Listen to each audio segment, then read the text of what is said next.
now to, some great sporting news. Inside Matildas camp, legend Freeman pays a surprise visit. Cathy Freeman, who apparently is the pin-up girl for our Matildas and specifically our captain, Samantha Kerr, made a surprise visit to camp today. They played about a 3-minute highlight reel on YouTube of the moment of Cathy Freeman's race. And by the end of it, there was a lot of emotion going around in the room. And when they turned the lights on, we turned around and there she was. So it was a huge surprise to us. A lot of girls were very emotional, but it was an informal setting. She's such a down-to-earth girl.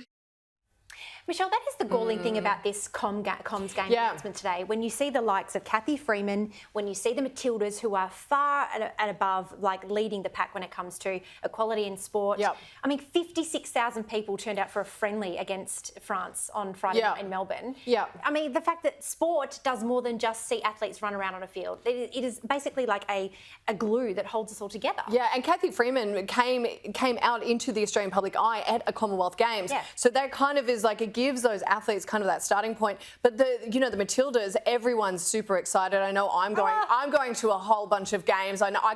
Everyone I know is going to at least one match. Yeah. And it's good to see that people are rallying behind female sport. Yeah. Because there is, there's also this conversation about they should be getting paid the same amount as men. I mean, I digress. I need a whole nother show on that one. But it just does go to show that sport, when it's done well and methodically and, budgeted correctly, it will actually make money and people get excited about it. And you're right there, just to touch on that, the Matildas are paid. They had that bargaining power with the Socceroos, and the game is all richer for it. So go girls, 80,000 at Olympic Park on Thursday. Fingers crossed, I definitely won't be there because I've got a bit of work. But anyway, we'll move on.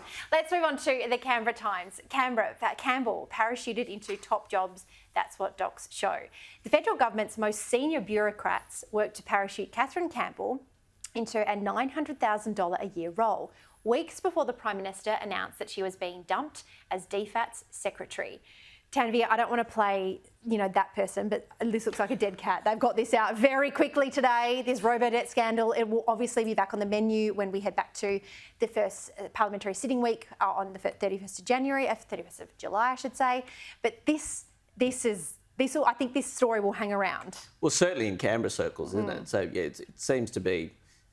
seedy. I'm not quite sure what the word is, but I do find it's interesting that the AUKUS job is. I mean, obviously there's huge amounts of money in that, but it's interesting that that's become this big-time job. Transparency, it's what we want, apparently.